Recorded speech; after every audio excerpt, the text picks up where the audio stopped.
Senate is now called to order.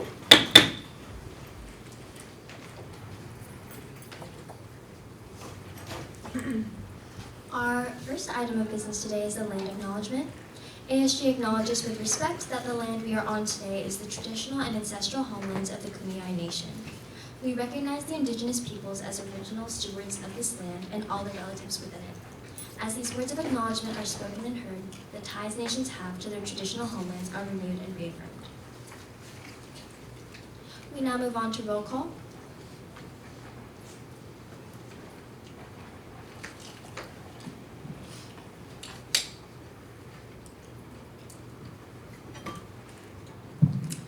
CC Albrecht. Present. Ronald Aquino. Present. Jose Arredondo. Present. Matea Battenfield. Present. Beckham Arias. Present. Wyatt Boswell. Here. Lexi Boyd. Present. Tatiana Colon. Stella Destino. Present.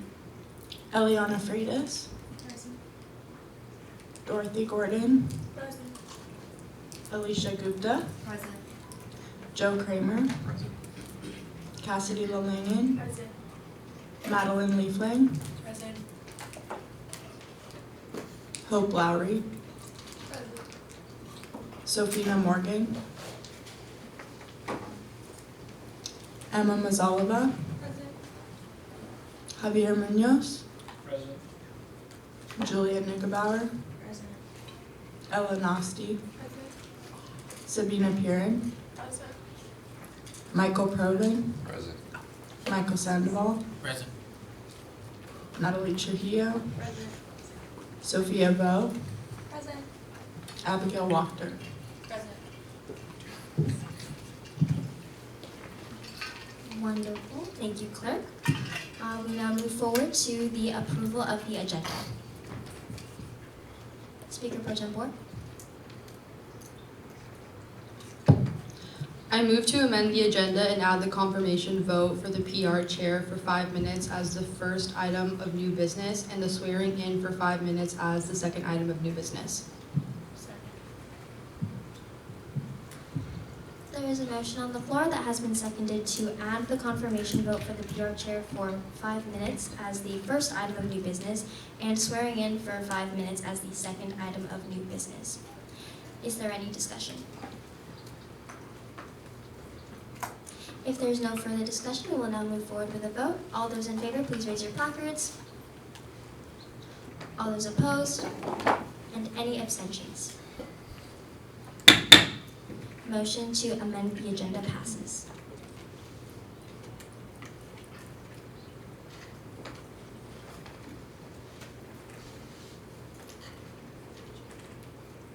Academics chair.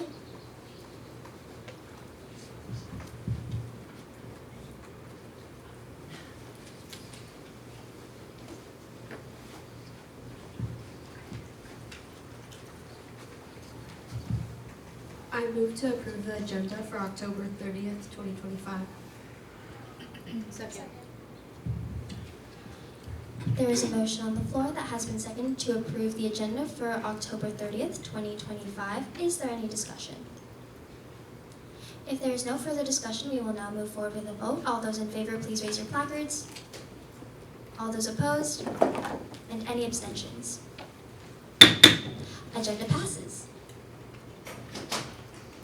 We now have the approval of the minutes from last Senate meeting.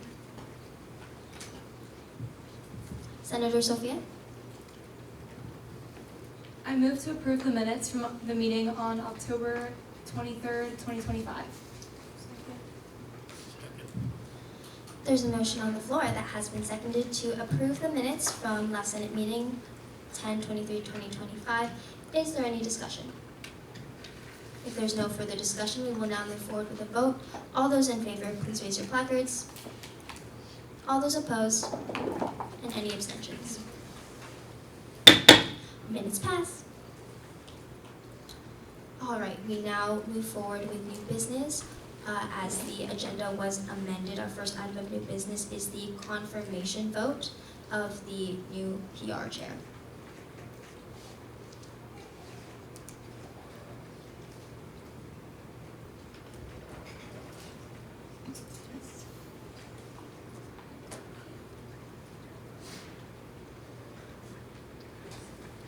Speaker Pro Tempore.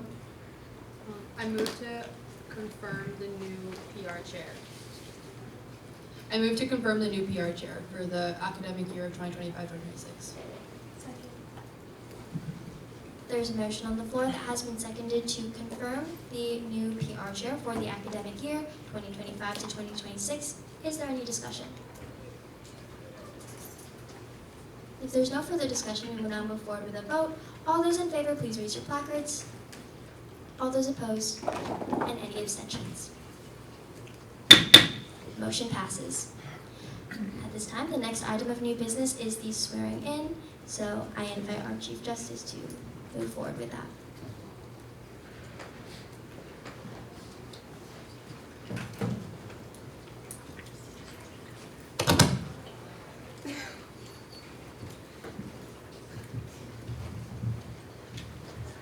The members of the Associated Student Government of the University of San Diego shall adhere to the highest ethical standards.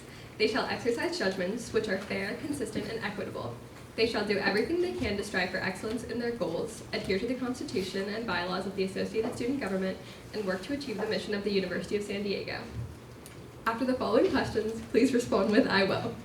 Will you demonstrate loyalty to the mission and goals of the Associated Student Government and the University of San Diego? I will. Will you be fair and just in the treatment of all, addressing issues and people without prejudice, and maintaining a positive working and learning environment? I will. Will you honor agreements and preserve confidentiality? I will. Will you be honest in and accountable for your actions and statements? I will. Will you demonstrate personal and professional integrity in all matters and respect ASG leaders, administrators, faculty, staff, and students? I will. Incoming officer, please raise your right hand and repeat after me. I do solemnly promise and swear to support and maintain the Constitution of the Associated Student Government of the University of San Diego. I do solemnly promise and swear to support and maintain the Constitution of the Associated Student Government of the University of San Diego. That I will seek to meet student needs, enhance the quality of education, represent and serve the student body, and to the best of my abilities, I will faithfully execute the duties of the office upon which I am about to enter. That I will seek to meet student needs, enhance the quality of education, represent and serve the student body, and to the best of my ability, I will faithfully execute the duties of the office upon which I am about to enter. All right, you are now sworn in. Everyone please join me in welcoming our new PR chair.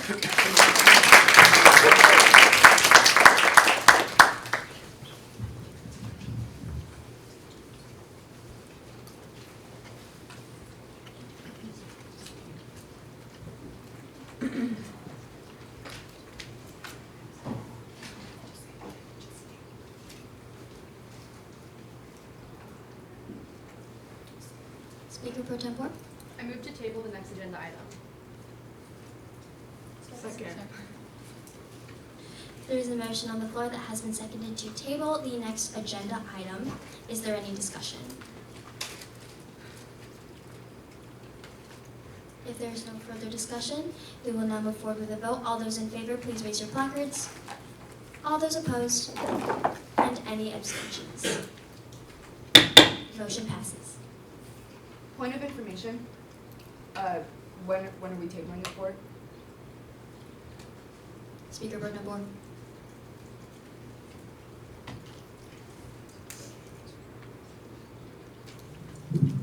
We have Raul coming in at 1. We did tell him to be early, but I don't know exactly when. So it might be an item of final business for your public. Thank you.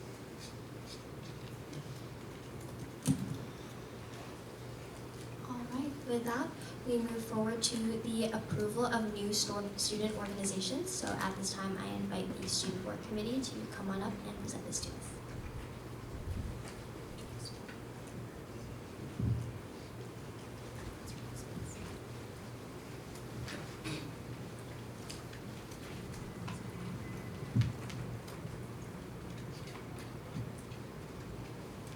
Hi everyone, so we'll be approving the new student organizations today. The organizations listed have completed the new club registration process and have completed all necessary steps regarding registration as an organization. The next step was for them to attend a student organization committee meeting, and the committee approved these organizations for re-registration. USD Transfer Connect. Their mission is to created to build a stronger community for transfer students and to create a place of belonging. Their purpose is that it aligns with the values of community and holistic development and wants every transfer student to thrive and bridge the gap to gain the full Torero experience. Next, we have PsyChi. Their mission is to advance scientific knowledge for the psychology scholar community, to give psychology students access to research opportunities, and the purpose is to advance academic excellence in psychology and professional development events. And USD Unified, their mission is to foster meaningful friendships and experiences for all ranges of different individuals with intellectual and developmental disabilities, and to partner with local school ages 18 to 22 to help the transition to adult life for all ranges of abilities. And their purpose is to commit to social justice and community engagement and educating the heart and the mind through service. Do we have any questions, comments, or concerns? Once senators are ready, they may opt to move to approve new organizations for the 2025 to 26 academic year.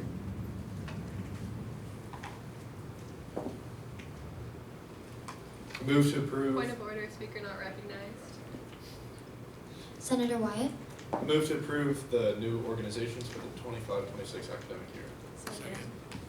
There is a motion on the floor that has been seconded to approve the new organizations for the 2025-2026 academic year. Is there any further discussion? If there is no further discussion, we will now move forward with a vote. All those in favor, please raise your placards. All those opposed? And any abstentions? Motion passes. Thank you. Student Board Chair.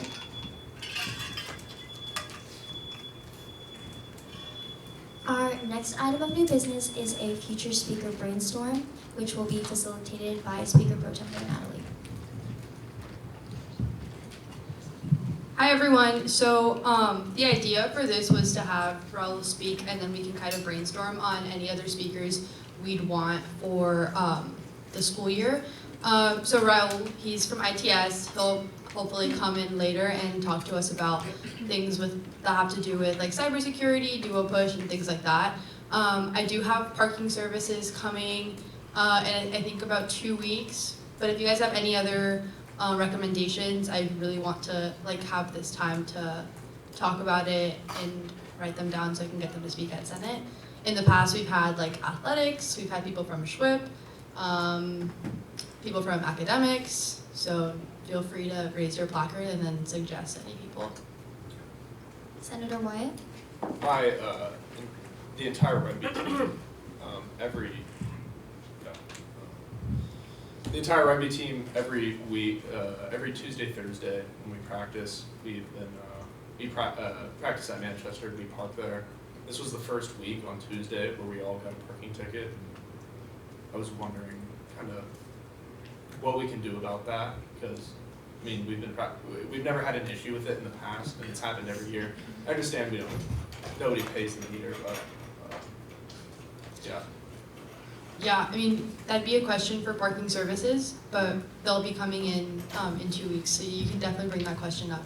Okay. So it's things like that where like if you have like concerns about like maybe it's like food on campus or it's parking tickets or things like that you have heard from your constituents or you have like issues yourself with, just like ideas for people that you want to kind of talk to.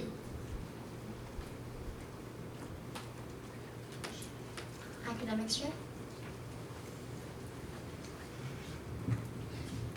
The academics committee, we are planning to have Dean Regina Gong from the library join us at our meeting on November 13th, I believe, so in a couple of weeks, and she's going to talk to us about open education resources. And so we were planning on that at that meeting to kind of talk to her more about the library resources in general and maybe anything that she would like to talk to the whole Senate about. So yeah, that's our suggestion, is maybe to have her come to the Senate at a later date and just give a more broad overview of what the library has to offer. Yeah, thank you. Sustainability Coordinator.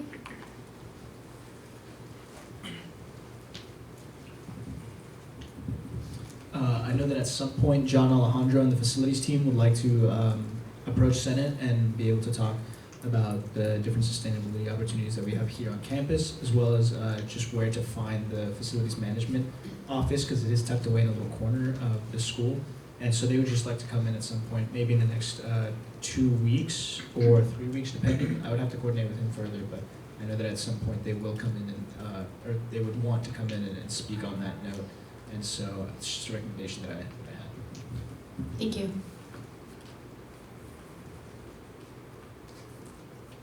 Senator Abigail? I remember last semester, Anne from Wellness came in while the opening was like kind of in progress, but I think it'd be interesting to hear from her like after it's opened. Thank you.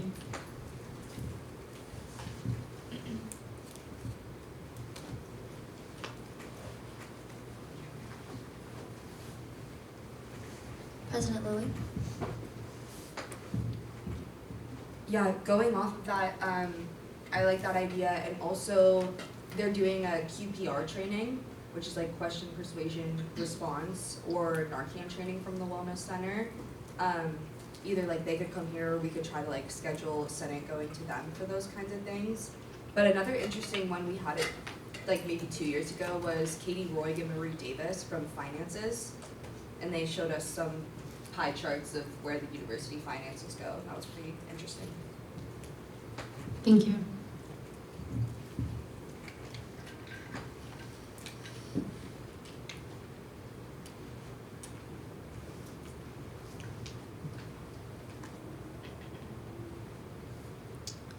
Okay.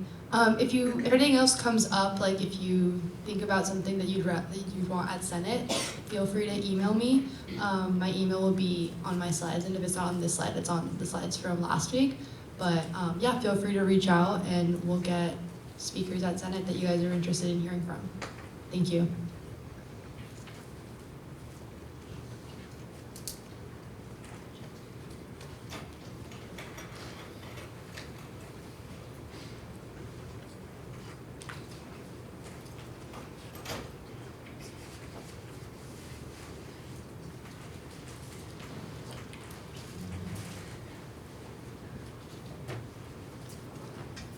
Speaker Pro Tempore?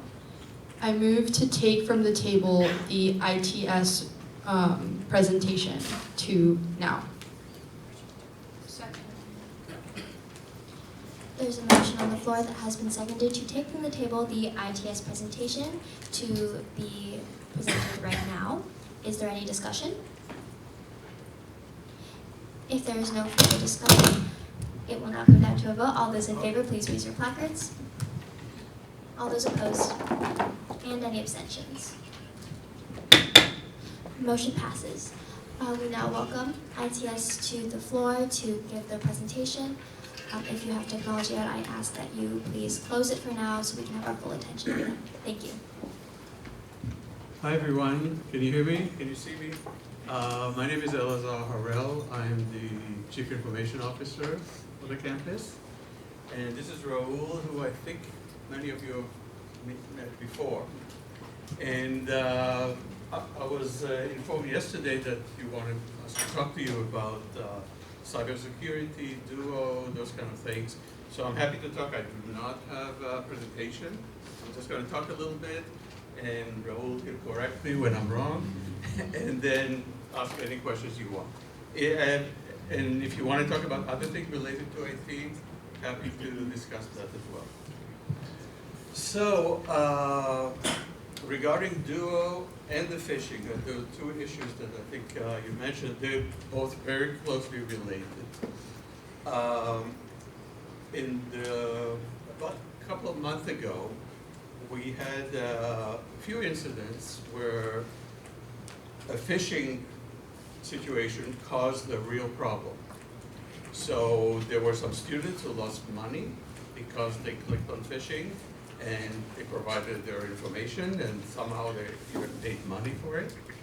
And then there was also another situation where somebody was clicking on a phishing email, and then the bad people were able to sign in pretending they were the student, and they were actually able to change some information of that student in our official records. Yeah, that's really bad. And the university actually lost a little bit of money on that. We were lucky to catch it right away. So we didn't lose a lot of money, but it potentially could have been a lot.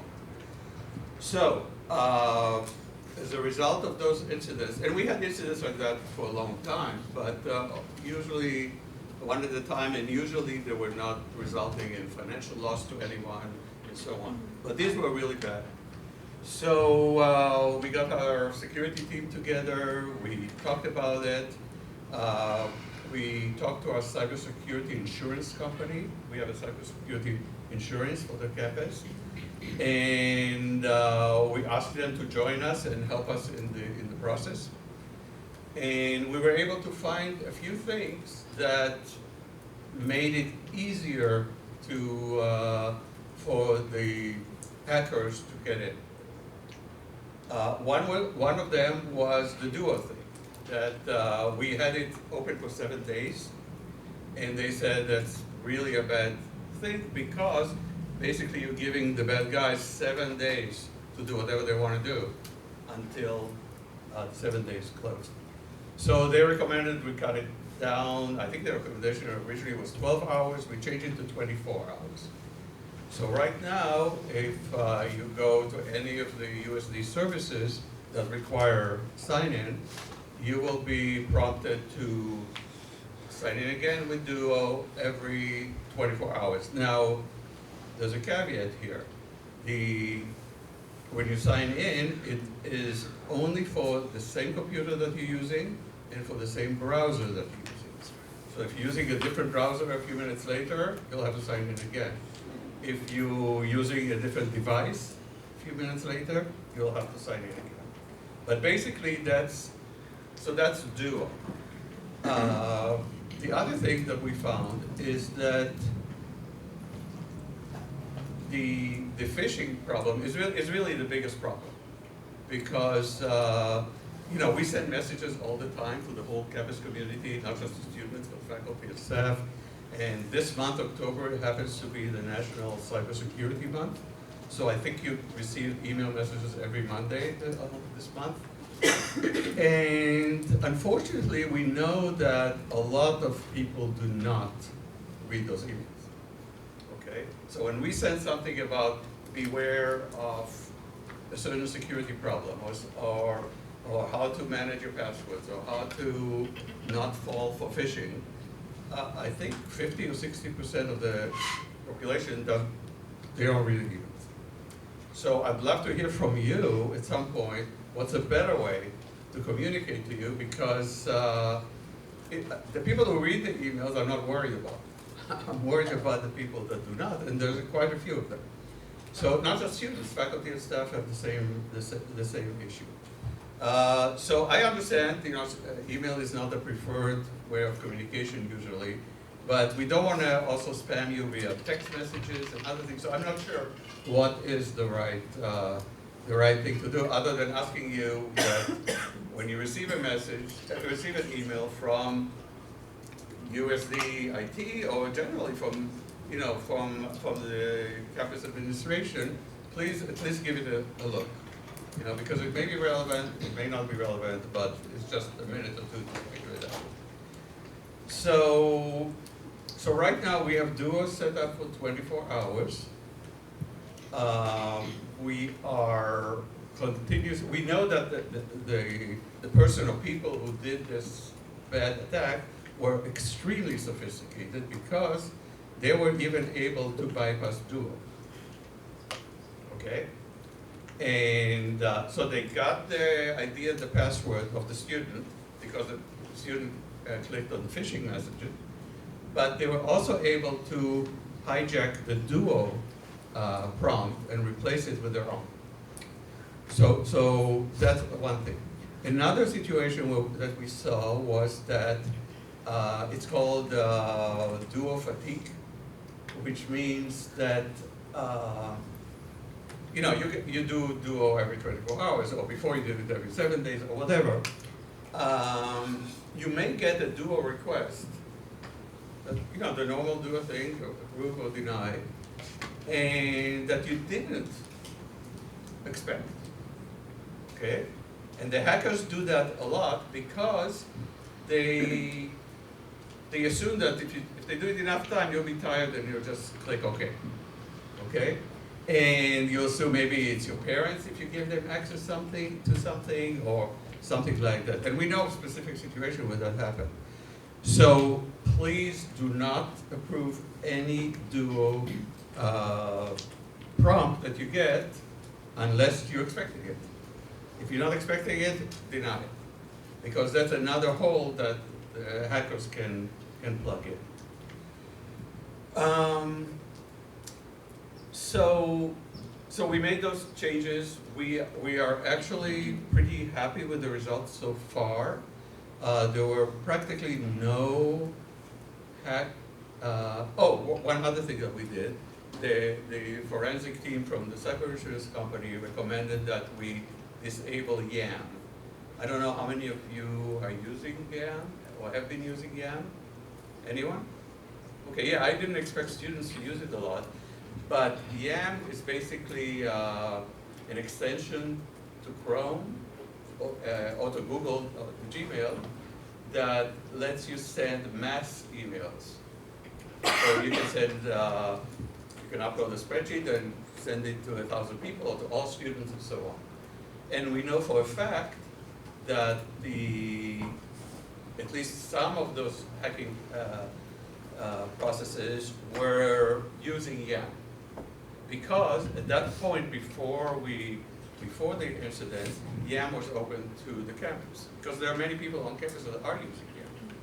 So, but once you don't have an ID and a password, you can go into YAM, and then you can send a phishing email to all students, looking like it came from USD, which it did, but not from the real person. It came from another student or somebody else that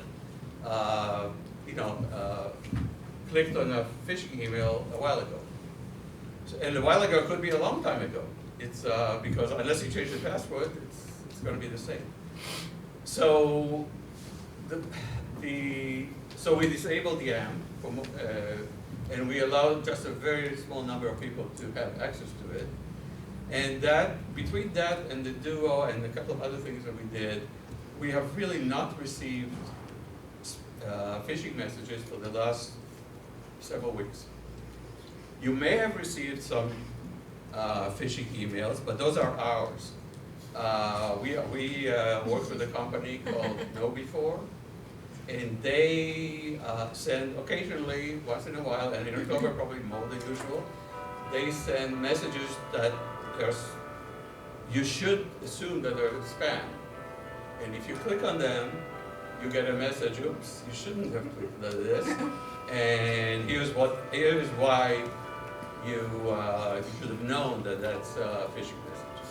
You didn't expect it, or it didn't look right, or the email address that it came from was strange, or if you hover over the link, you can see it's not not a USB link, and so on.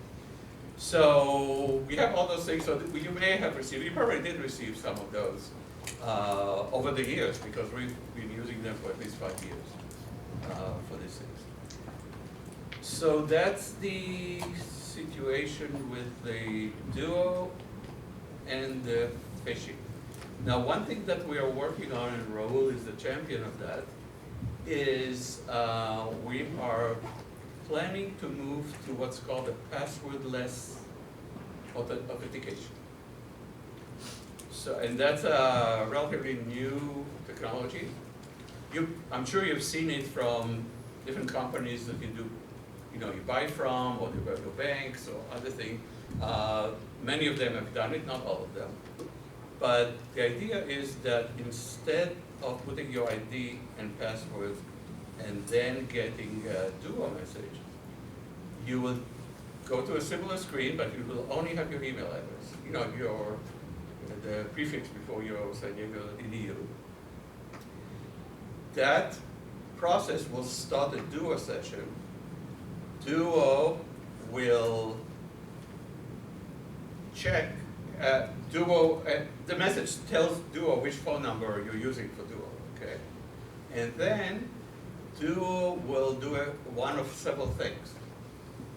If you have set it up, if you have a device that has biometric abilities, like face recognition or fingerprint, those kind of things, all you'll have to do after you enter your ID is to look or touch the device, and that's it. You'll be in. Okay? So there won't be a problem.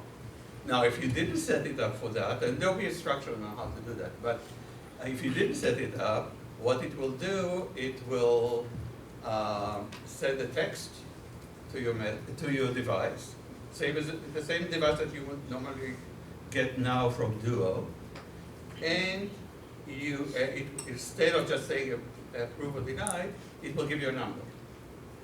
You'll have to type the number in, and then you're okay. And if you didn't, you wouldn't get it. So that's a more secure and easier to use environment, especially for those who have biometric devices, which I think almost all laptops have, and phones for sure. So almost all phones. So we'll start with that. We don't know yet when we're going to implement it. Raul is working hard on making it happen, but sometimes this year we will do that. And that will make your life easier, and it will be more secure. Doesn't mean you don't need to check for phishing, because you still need to do that. And there's still a password, but you won't have to use it for that purpose. For logging into your Gmail or to Google Docs or the My San Diego portal and so on. So that's kind of a summary of where we are. Raul, do you want to add anything before we open? This is what we have been working on. It will make everyone's life easier, but just remember we will have to register our biometric on every device we are going to use, which is passwordless. So if you are using laptop, 2 laptops, 1 iPad, 1 Chromebook, and a phone, you just do that registration once and it will be there forever. So hackers can never get into one device and get access to everything. They can never do that. So, opening it up for questions on this issue or any other IT-related issue that you want. I don't know how much time we have. No, we have time for questions, absolutely. Thank you so much for that presentation. Student Life Committee Chair.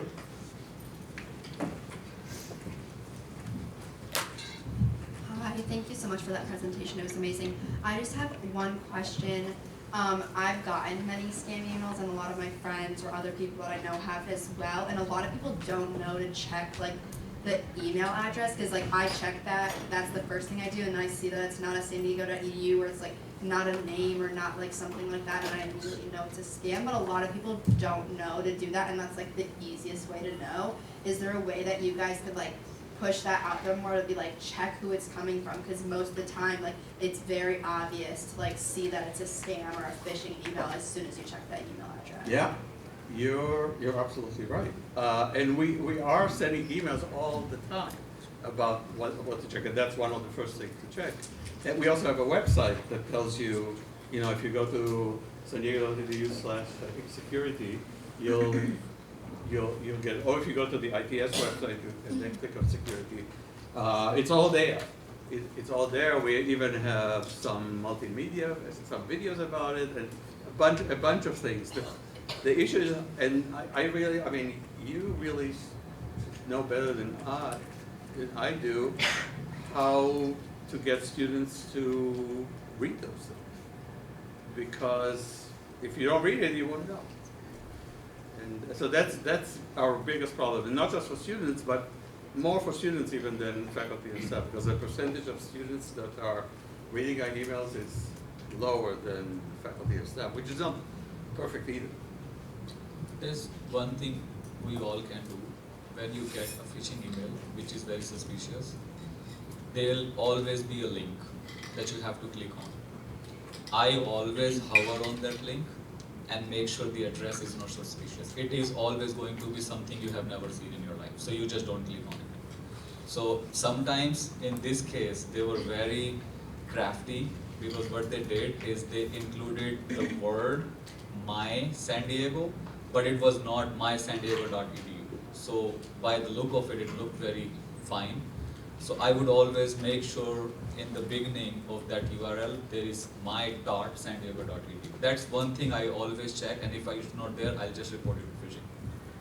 Also, one other thing that we saw in a few sophisticated email attacks is that they take our login screen, you know, that has you put your ID and your password in, and they create another web page that looks identical. So you think you're going in, and then you got to do a push, which you think is real, because you just entered your ID and password, and you're expecting a do a call, and then you say approve, and that's all they need. They don't need anything else. So, but on top of that, I have to tell you all that this is just the beginning. Because you're all playing with AI tools, you know AI. The bad guys are also playing with AI. So I'm expecting a huge increase in cybersecurity problems this year, next year. We're not ready for them. Nobody's really ready for that. Hopefully some of the security vendors will be able to keep up with that, but I would be surprised if you get very strange, not even phishing. I mean, we had a situation this week when a parent of a student got a phone call, okay? And they, the person on the other side, I think they said something, we're from the health center at USD, and your daughter has something, and we need, the idea is to get some money from the parents. And luckily, the parent notified us and figured it out right away. So, and she hung up. But this is, you know, you can get a phone call, you can, I mean, now that you can simulate people's voices, you can, you know, if I'm calling my wife, a bad person may call my wife and talk to her in my voice. You know, it's certainly possible. Even a video could be possible. So you just have to stay very, very careful. It's definitely gonna get worse. There's no doubt in my mind.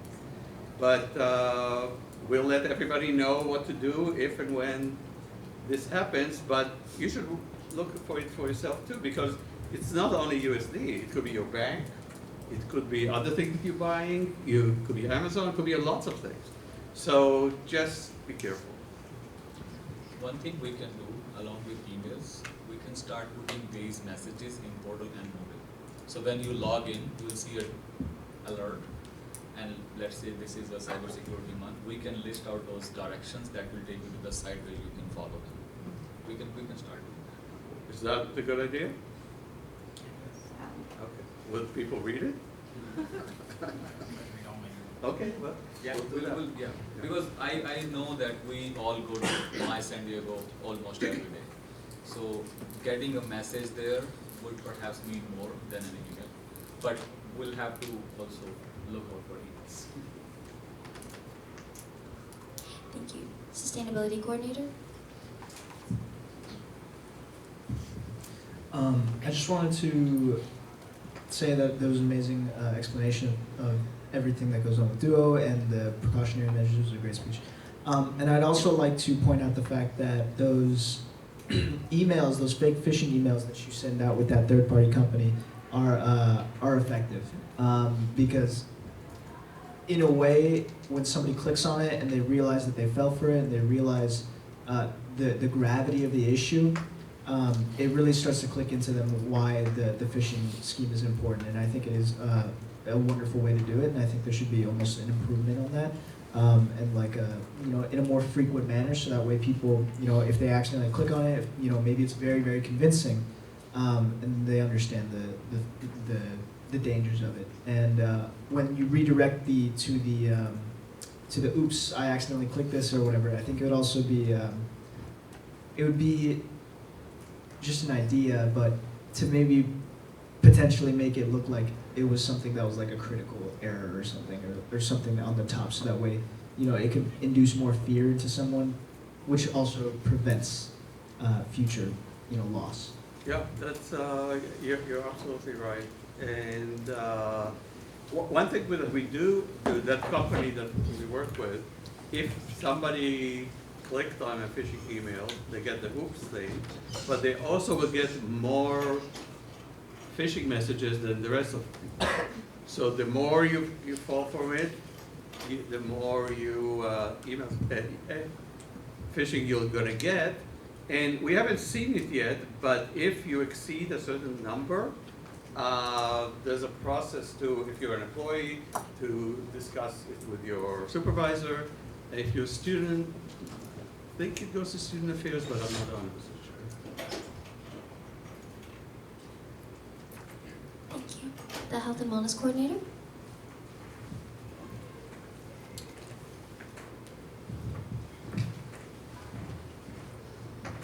Hi, thank you for taking time to present very insightful information. I kind of have like two questions that lead into each other.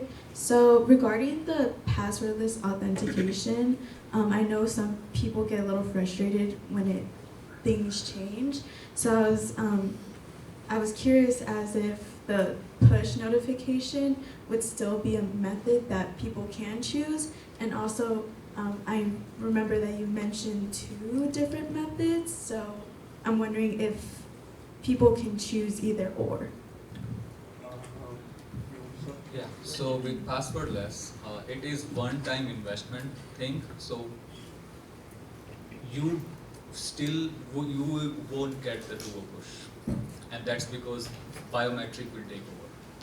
And we are used to biometric more than perhaps duo push, because we only use duo push for certain applications. Most of them are, even getting into our phone is biometric. So once we have gone through the process of setting up our biometric, then we're done. And behind the scenes, only by the virtue of your ID, we know what your phone number is and if it should be registered with duo or not. If it is, and you have gone through that process already, then it's always going to be your biometric. So most of our population is going to fall under that category, where you never have to worry about even duo push, just your thumbprint or face. And that makes it more, because we are used to doing that more than duo push. And we have seen this concern that I don't want to approve a third-party application, so now it is dependent upon my biometric. Makes it feel more secure.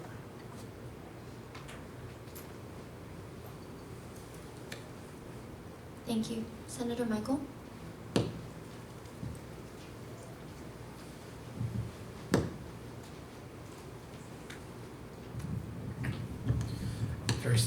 First, I'd like to say thank you, gentlemen, for your presentation. I really appreciate it. Also, I second what the sustainability chair really liked what he said about that. And then also, I'm bringing up a issue that was brought to my attention by a constituent. They were wondering if it was possible to somehow make it easier to transport our calendar from Canvas to Google, if it was an easier thing, or if it's possible to do that. I don't know if that's even what your capabilities are, but they did want me to bring that question up today with you. Can you say a little bit more? What? So what's the goal? Order, speaker not recognized. Senator Michael? Yes, so the calendar that we have on Canvas, they wanted to be able to easily transfer what's on that calendar to our Google Calendar, if there's some way to connect it. I don't know, but I'll check on that. If it's possible, we can definitely do it. I'm assuming it will require the student to say, I want to do it, because some students may not want to do it. But I'll check. I don't know. If it's a feature that's available in Canvas, we'll definitely turn it on. But I haven't heard anything like that, so I'm not sure it's possible. There's one thing we try to do with our mobile app. So you see your schedule in our mobile app, my USD mobile app. And we try to work with a feature where you can there say, add it to my Google Calendar. And that is a good way, because you always are going to see, no matter how many courses you are registered in, you are always going to see them in your My Mobile app. And there we have access to your Google Calendar or Apple Calendar for that sake, right? So we can give you an option Okay, you wanna add it to your calendar, which calendar? I see 2 calendars in your phone, Apple or Google. You say Google, so we can add, we have that capacity to add it via our mobile, if that works out. Yeah, that could be a really good solution. How many of you are using the mobile app? Perfect. Good. So in that case, that could be the easiest way to do it. Still achieving the same goal, right? And our 90% population is iPhone. So it's easier for us to assume that at least if we roll it out for iPhone users, it's easier to target that audience. We can start with that.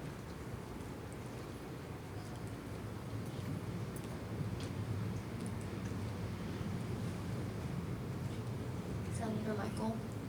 Yes.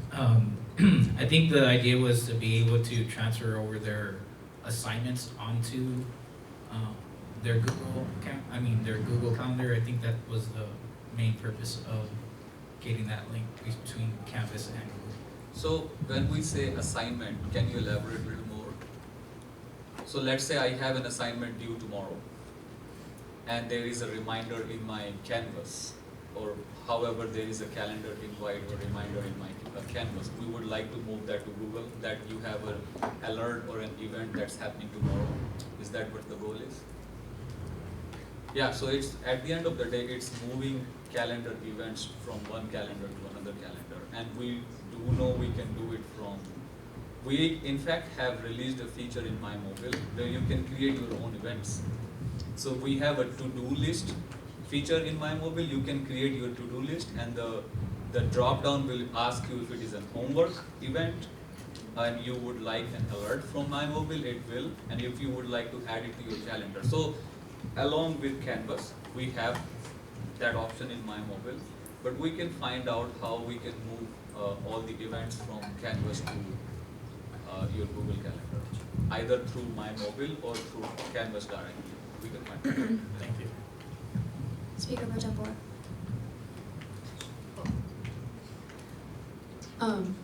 For your question, Senator Michael, I think you already can like move your Canvas calendar to your Google Calendar.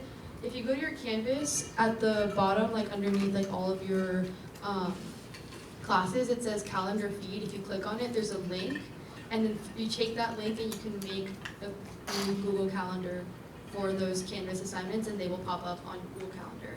They will pop up like at the top rather than like within your Google Calendar, if that's what you were asking about, but they do, you can sync them. Just to let you all know, before we move next on with Stack, we do have 30 seconds remaining for this agenda item. If we feel that we would like to continue on this conversation, there are still some people on Stack who have not gotten their turn to speak. We may move to extend the time on this agenda item, if that is something that you all so wish to do. Our time is expiring in 9 seconds.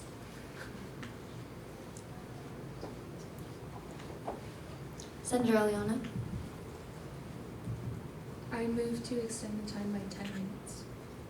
Second. There's a motion on the floor that has been seconded to extend the time for this agenda item for 10 minutes. Is there any discussion? If there's no further discussion, we will now move forward to a vote. All those in favor, please raise your placards. All those opposed? And any abstentions? Motion passes. 10 minutes have been added to this agenda item. Senator Ronell. I want to thank you for presenting to us, but I also have a suggestion instead of sending caution emails. So as a freshman, we had onboarding, and something that was mandatory was hazing and alcohol. So we probably can add like a cybersecurity training and also a lecture and assignment to make sure that all students and staff know that there are these emails and we need to be careful of them. That's a very good suggestion. We used to do that, and we were asked not to do that because the orientation part was too long, and there were things that were considered to be more important than that. I can bring it up again. We used to do it until about 4 years ago or something like that. So we can look at it again now that it's ending with the expectation that AI will make it even worse. it's a great idea. I think I'll bring it up again. Thank you. Senator Madeline?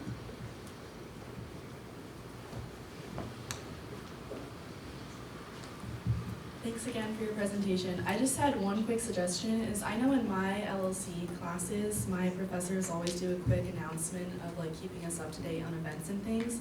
And I think maybe emailing LLC professors, if you can do that, or try to like send an email to the professors first asking like before their lectures, they could put just like 3 bullet points for phishing scams, because I know I'm super gullible for those things and like I didn't know the trick where if you hover over the link you can see that. So maybe not sending out like mass emails, but trying to get just like 4 quick tips on a slide when you're like before lecture, because I didn't know that and I think it would just be super helpful and prevent it a lot more. Yeah, it's you're very optimistic in terms of thinking that the faculty will actually do it. First of all, many of them don't read those emails either. And actually, you know, it's first students, then faculty, then staff, in terms of reading emails. So I'm not sure that I mean, I would expect that some of them would actually be upset, saying, we don't have time to do this thing. So it's a good idea, but I'm not sure it's feasible. I think maybe adding it to the portal is probably going to be more effective. I mean, we could do both, but I think I'm just, based on my experience, it's not going to be consistent. You'll have a couple of faculty that will do it, the rest will not do it, and many of them are going to be upset. So I don't think we should do it. Sorry. Maybe we can talk about something that students would do if we want to catch their attention via our applications like portal or more. That we have done before. That I saw an announcement and it was really good. I wish we could do that more. We are very willing to put any announcement that catches your eye and attention and says, let's do it. Recently we have started doing dismiss the announcement so it will come back, or I acknowledge, it won't come back. So we have started doing that. So if you don't acknowledge it, it will come back when you log in again. Something like that. So it's always there unless you acknowledge it. So we're happy to, if there are things that you have done outside portal that catches your attention and it drives you to do those things or read those things, we're happy to do that. Also, do students usually read emails from the Senate? I mean, yes. So maybe, if they do read it, then maybe you can forward messages related to cybersecurity, not necessarily all of them, but the ones that you think are relevant, and forward it to everybody. And we'll have at least a few more that will read it. And with some kind of a statement saying this is really important, this is can affect your money situation, can affect your academic situation. Just be aware. So if you guys can do it, that'll be great. Vice President Caitlin?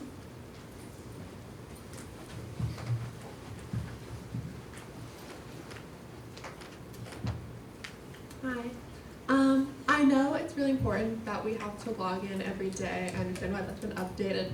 I was just wondering if it's possible for us not to get logged out while we're like actively on a tab, because I know I've had this problem and some other members of ASG and some of our constituents have had this problem where we'll be like on a Google Doc in class taking lecture notes and then we get logged out and then we like lose our progress on that. That is a problem. Raul could probably talk more about it, but that means that you were 24 hours already on the Google Doc or connected to Google, and then it expires. So I don't know if that's possible. I don't know how we can detect that you're actually actively looking at something, because we don't have access to your documents. And so I'm not sure, Raul. Yeah, we thought about that. We talked about this, and what we were going to talk to Google about is if we can start everyone's timer at 12 a.m. and then it expires next 12 a.m., right? But that may also come up with some consequences, but at least it will reduce the number of students or users who are doing something and it logs you out. Or at least give you like 5 minutes warning, you know? So we'll talk to Google. This is something we talked about, that it may not look good, but we had to do something that was available to us and we chose 24 hours. We'll talk to Google and see if there is a notification we can send out that your time is about to expire, please save your work, or at least target the timeout start and end. Senator Abigail?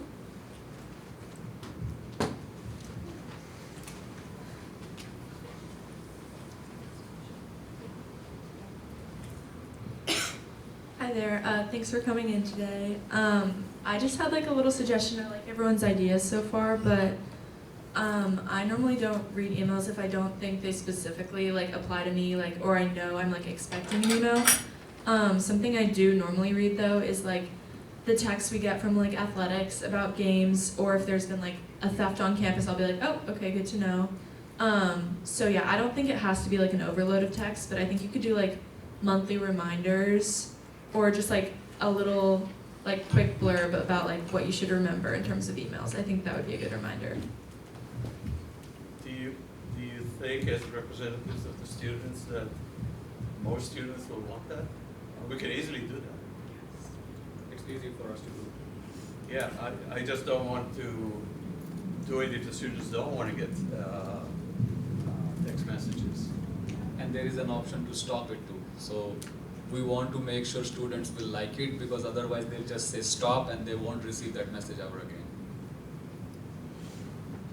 So if you guys can find out and let us know, we'll be happy. And we are already in process to create a number that will say USDITS. That will always become your default number, which means if you get that alert, you will see that, okay, ITS has sent me something that I should read about monthly. But if students are okay, we can do it. Thank you. Just to let you all know, we are again coming up on our time that we have extended this agenda item for. We are around a minute out. Please note that this is the last item of new business on the agenda today, and from here on out are updates from Senate lead, updates from committee chairs and coordinators, and updates from exec, which I believe can, for the most part, be read and reviewed on your own time. But just to let you all know that time is expiring in a minute for this agenda item.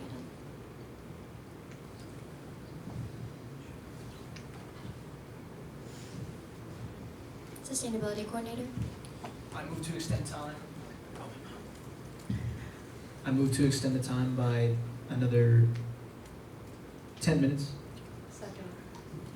There's a motion on the floor that has been seconded to extend the time by another 10 minutes for this agenda item. Is there any discussion? Athletics coordinator? I don't think we need 10 minutes. I think we should do 5 if everybody else is Speaker Pro Tempore. We can allocate 10 minutes to this agenda item, just so that we don't have to keep adding time. If we only go to 5 minutes, then we'll just stop at 5 minutes and go to the next item.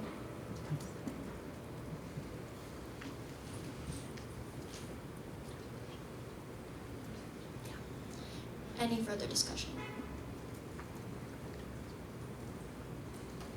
Well, it now comes down to a vote. All those in favor, please raise your placards. All those opposed?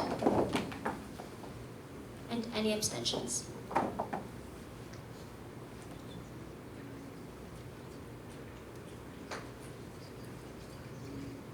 Motion passes. Time has been extended for this agenda item by another 10 minutes. Senator Dorothy? I received my time. Athletics coordinator?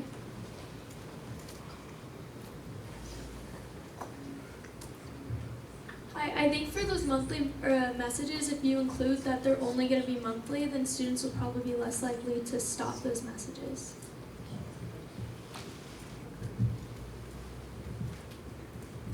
would still, if you guys can get, Yeah, let get us back know. to us Yeah. and tell us if officially if that's okay. Senator Sophia?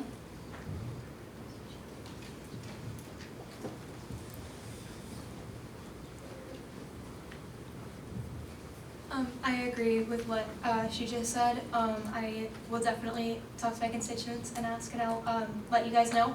But I do think that as long as they're concise and are more often than a month, it's not probably common that students would say stop. Because I know at least for the athletics ones, I haven't stopped them. And I don't know a lot of people who have. So I think as long as it's concise and not too frequent, it shouldn't be an issue. I just want to say, I mean, we're happy to do it, but we also have an ability to send emergency messages. And that we really are trying not to do unless it's a true emergency.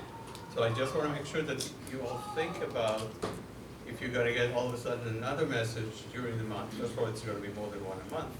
And second, will people just ignore it because they think it's another one of those monthly things? So just when you guys discuss it, just think about all the different consequences or situations. Thank you. Health and Wellness Coordinator?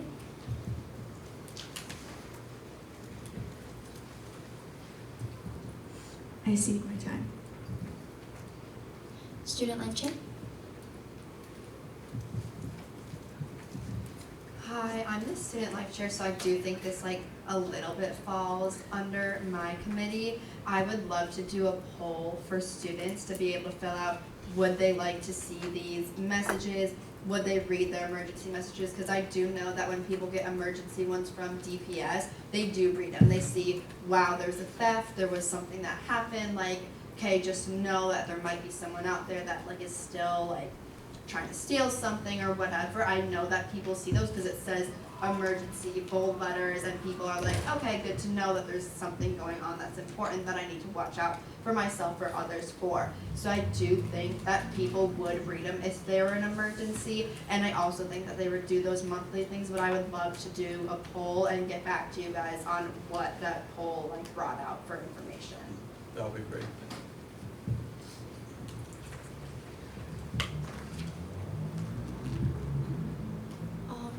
I believe that is everyone on stack.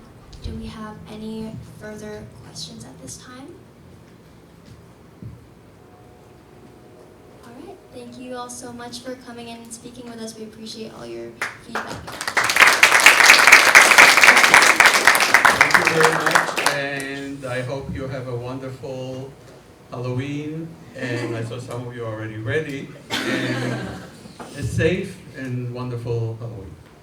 One last thing, for Duo, if you have opened your browser and logged into your My San Diego, let's say, and you are on that browser, you didn't log out, you shouldn't have to go through Duo again for next 24 hours. So just FYI, as to know that if your browser is open, you just logged in, and you are going in another application that goes through the same Duo process, it will not ask you for Duo prompt. So just FYI. Thank you.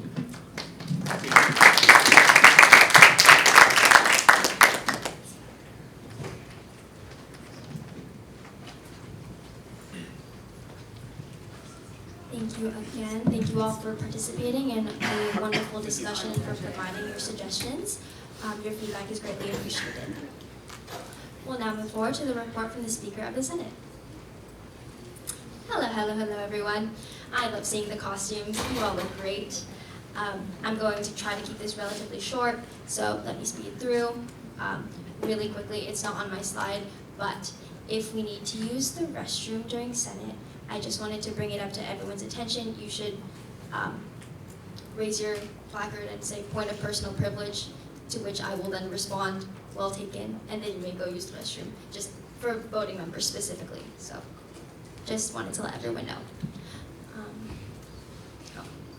You don't have to be recognized. Just kidding. Don't listen to that. But just say point of personal privilege before you use the restroom, please. Thank you. All right, so my first bullet point, makeup training. For those of you who were absent or late to our very first training on that Saturday. You had received an email from me maybe a month ago about getting that done. The deadline for that was 2 weeks ago. So if you have received another email from me letting you know that you have not completed your makeup training yet, please get that done by tomorrow at 11:59 p.m. We are 2 weeks past the deadline on that, so please no exceptions will be given on that. Next bullet point, email etiquette. Just wanted to remind everyone that when we're emailing, both internally here in ASG and especially when we're externally facing, working with campus partners and faculty and staff, there's a certain etiquette that should be followed. Make sure that you give a little greeting. This applies to G-chat too. If you're G-chatting someone, maybe a little good morning, hello, how are you? Never hurts. Thank yous when people respond. Maybe if someone provided you with a point of contact or someone got back to you on something you were inquiring about, just sending a thank you email is greatly appreciated. It acknowledges that you saw the email and you appreciate that you took the time to respond. And then just a general reminder, make sure you CC your advisor on all correspondence that you have. It's just to keep track of things so we can keep updates on things, initiatives you're working on, anything like that, and it helps that so that we don't have to keep prodding about, hey, are you done with this yet? Did you take care of this yet? All right, event scheduling. So this was something brought up to my attention. Just wanted to let everyone know that any events that are scheduled during dead hours or to rare hours during Thursday, so during Senate meeting times, will be an unexcused absence from Senate. This is a mandatory meeting for all senators, so we should not be scheduling any tabling events or general initiative events during this time. Just thought I'd make that announcement now while we're still getting started with every initiative. This is just to avoid conflict with any other ASG events. So if possible, if there's other ASG events other than Senate, try to avoid that as well. Sometimes it can't be helped, but really try because we want to get maximum attendance and participation at each one of our ASG events. Show up to support one another. All right, so Clerk of the Senate timeline update. I had let you all know last week that today was going to be the deadline to email me. No, it's going to be on midnight. So you'll get reminders for this from me for the next couple weeks, but it'll be midnight on November 13th, so a couple weeks from now. So thank you for those of you who have given some thought. I encourage everyone else to also give more thought to if you would like to apply to be Clerk of the Senate. Marjana looks like she's having a blast over there. All right, lastly, same bullet point as I had last week, communication so key. I appreciate everyone who has been actively communicating with me, maybe responding to an email I've sent you, or letting me know of an absence, or maybe a question you might have. Thank you for that. Keep it up. That's all from me. Thank you. We now have reports from the Senate lead team.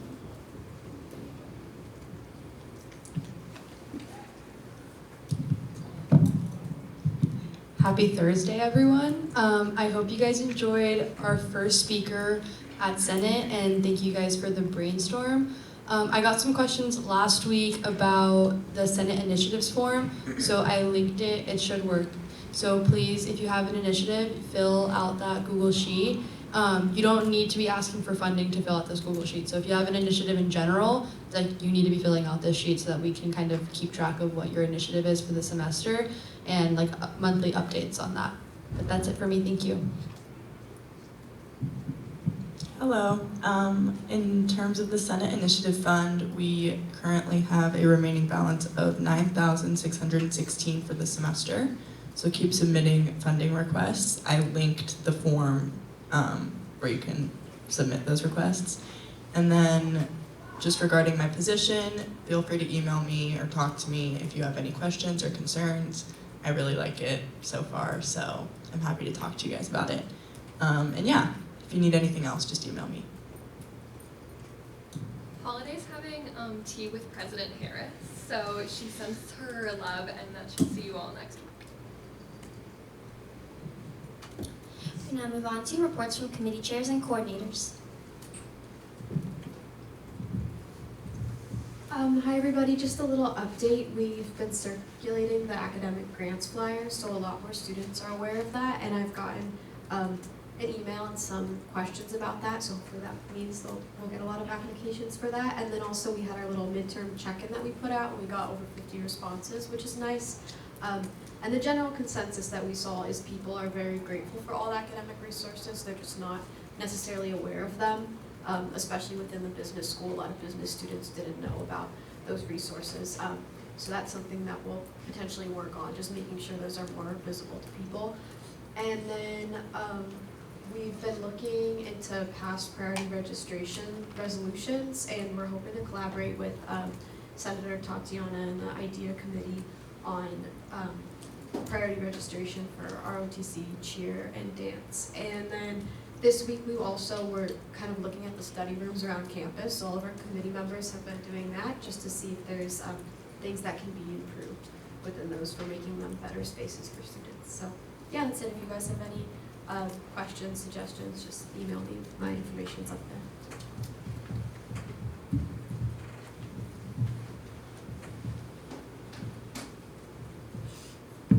Hi everyone, happy Thursday. So the Student Organizations Committee has started the approval of new student organizations.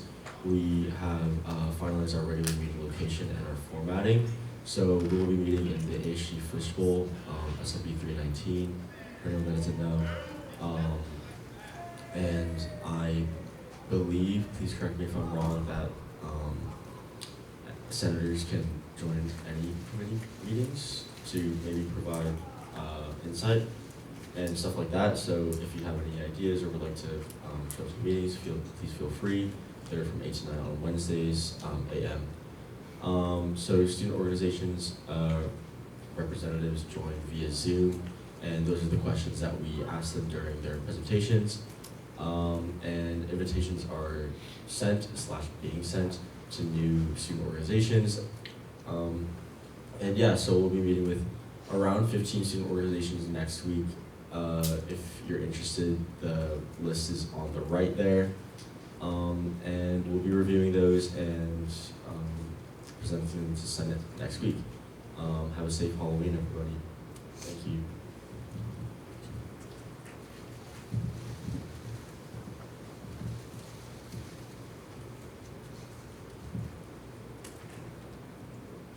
Hello everybody, I'm present here proxy. So hello everybody, my name is Tony. Tatiana wished she could be here, but she's at the Ship National Convention in Philadelphia.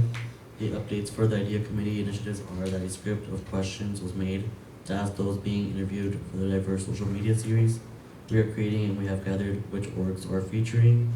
We are now reaching out to them and waiting for replies. For getting ROTC priority registration, we have done research and we'll be getting in touch with the commanding officer. And lately there will be a headshot chat event on November 6th during dead hours. All welcome, and I will be actually taking pictures for the event. Thank you.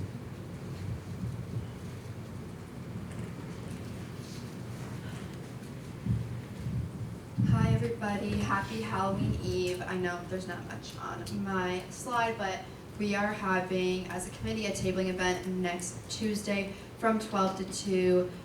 We will be giving away donuts, and we are going to have a raffle for the speaker, and that is all ordered. And we would love extra hands and help. Setup and takedown will probably an hour, takedown hopefully less than that. So I would love help from 11 to 2:30 or any time in between. If anyone is available, please reach out to me at my email or chat me, because we do need help.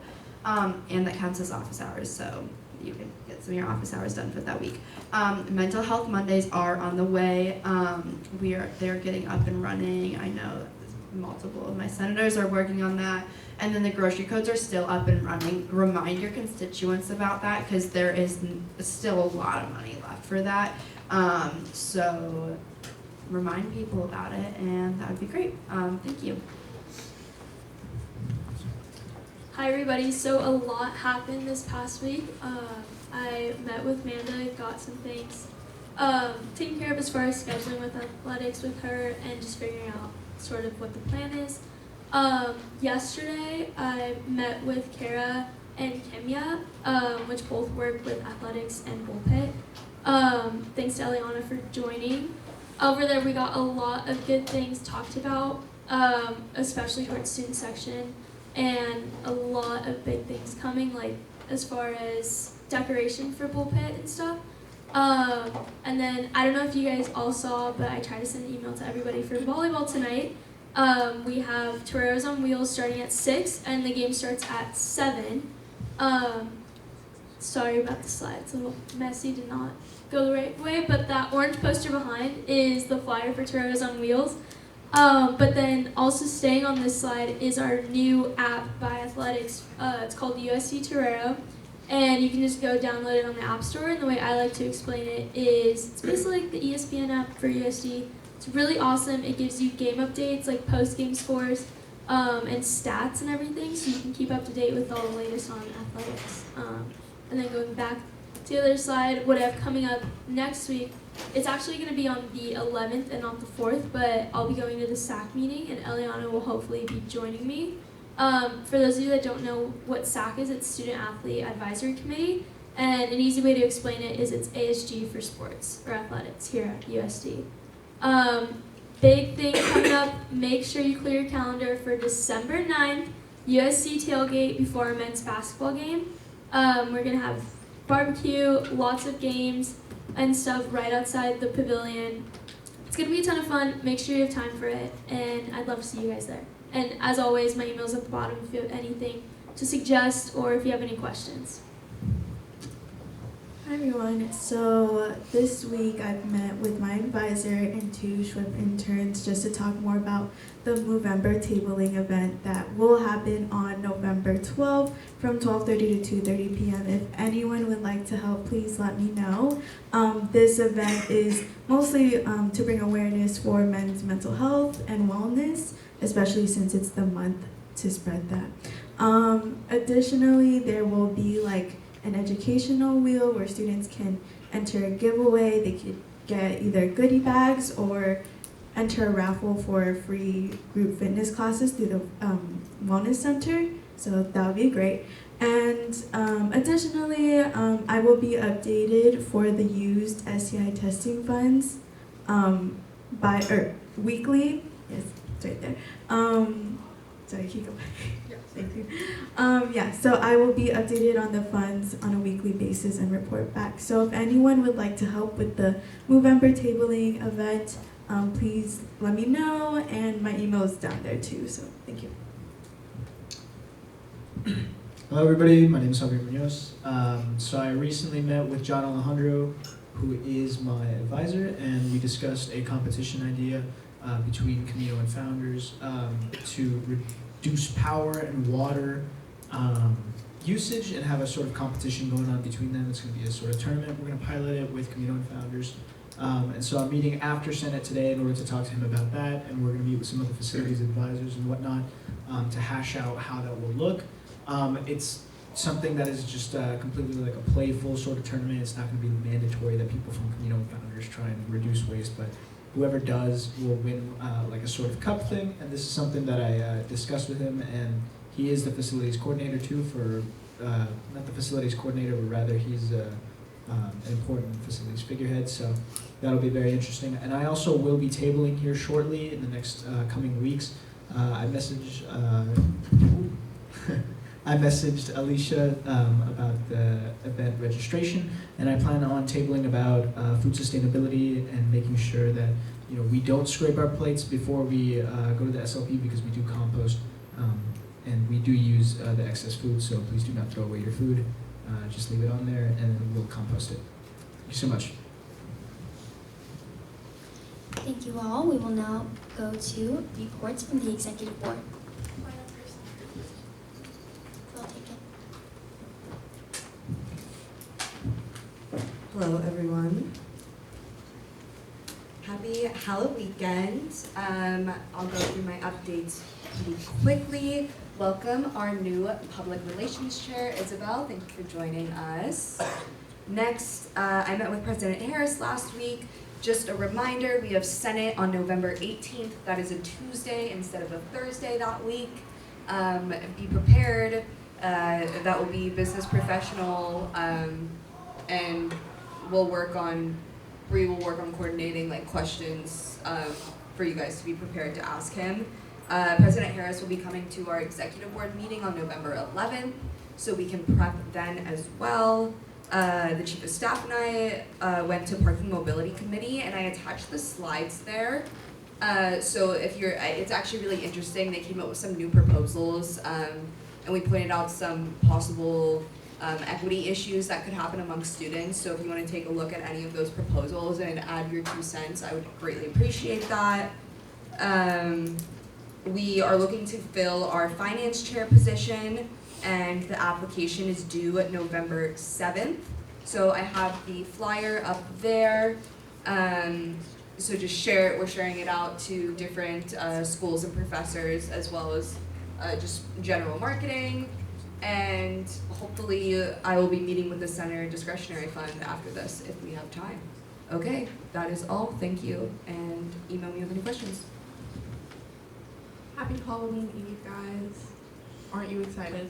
The announcement I always have, but it's a little bit different. Instead of being like, oh, you can't start your grant apps at the end of October, you won't have time. It is the end of October. It is crunch time, people. Tell your constituents. If they haven't started, they better do it now. And for those who are already started, make sure they check in with their faculty rec writers and that they get those letters secured, they have them uploaded, they're submitting. The deadline hasn't escaped their brain because it is next week. There is very little time left before the due date.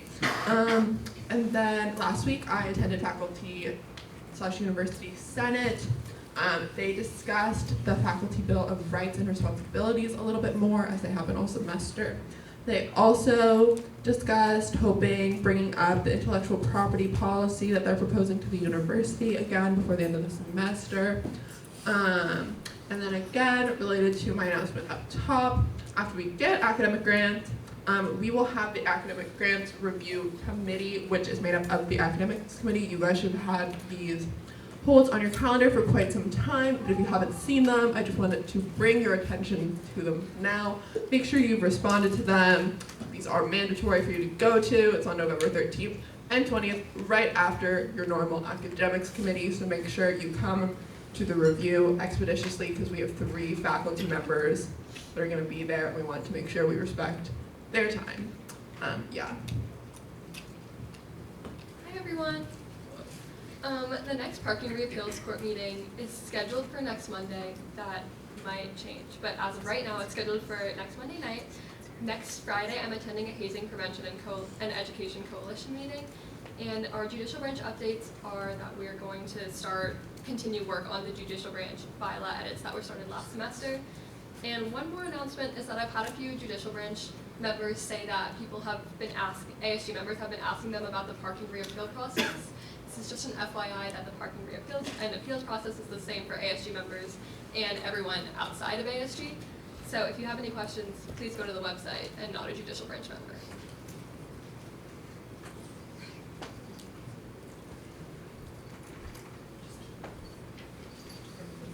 Hey everyone, happy Halloween Eve. I'm Jalitza today, and on my slide, if you have it pulled up, I photoshopped my face, or no, Jalitza's face on screen. So, yeah. Anyways, we just had our boo basket making event. I was told everything was out, so yay. Continue to look out for TBV's upcoming events. We have Civic Circus, which is in collaboration with the Civil Discourse org, and then our de-stress event. We're going to be doing, oh, there it is. That's good, right? We're going to be doing a ticketed Wicked 2 event on the premiere night, or yeah. And then Winter Wonderland, and as always, if you need anything promoted on the Blue Buzz, feel free to email me. Thanks. Hi everyone, I just wanted to introduce myself. I'm Isabel Baracco. I'm a new PR chair. I'm a sophomore majoring in marketing and psychology. I'm from Scottsdale, Arizona, and I'm just super excited to get to know everyone and be in this position. Thank you. Hi everyone, happy Halloween weekend. First of all, thank you to everyone who came out to bonding. I had a great time getting to know you all.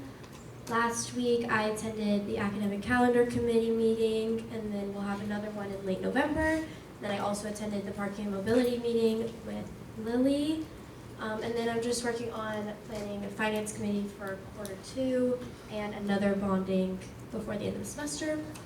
And please just make sure you're attending your office hours, and also come out and support volleyball tonight and football on Saturday.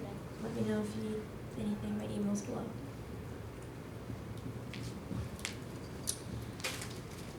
We now move on to final business and hearing of the public. At this time, any senator may take from the table any motion previously laid on the table in the week before or present urgent business. Any member of the public may voice any concerns to the assembly on non-agenda items.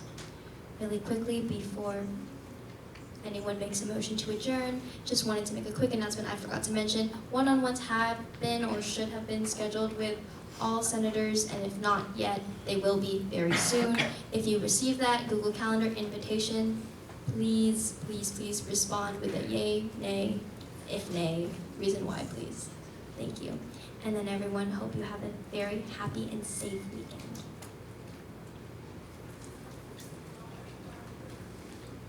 Senator Madeline? I move to adjourn.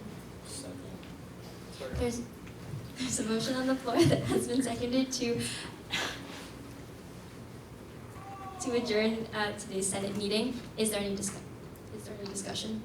If there's no discussion, we will move forward with the vote. All those in favor, please raise your placards. All those opposed? Any abstentions?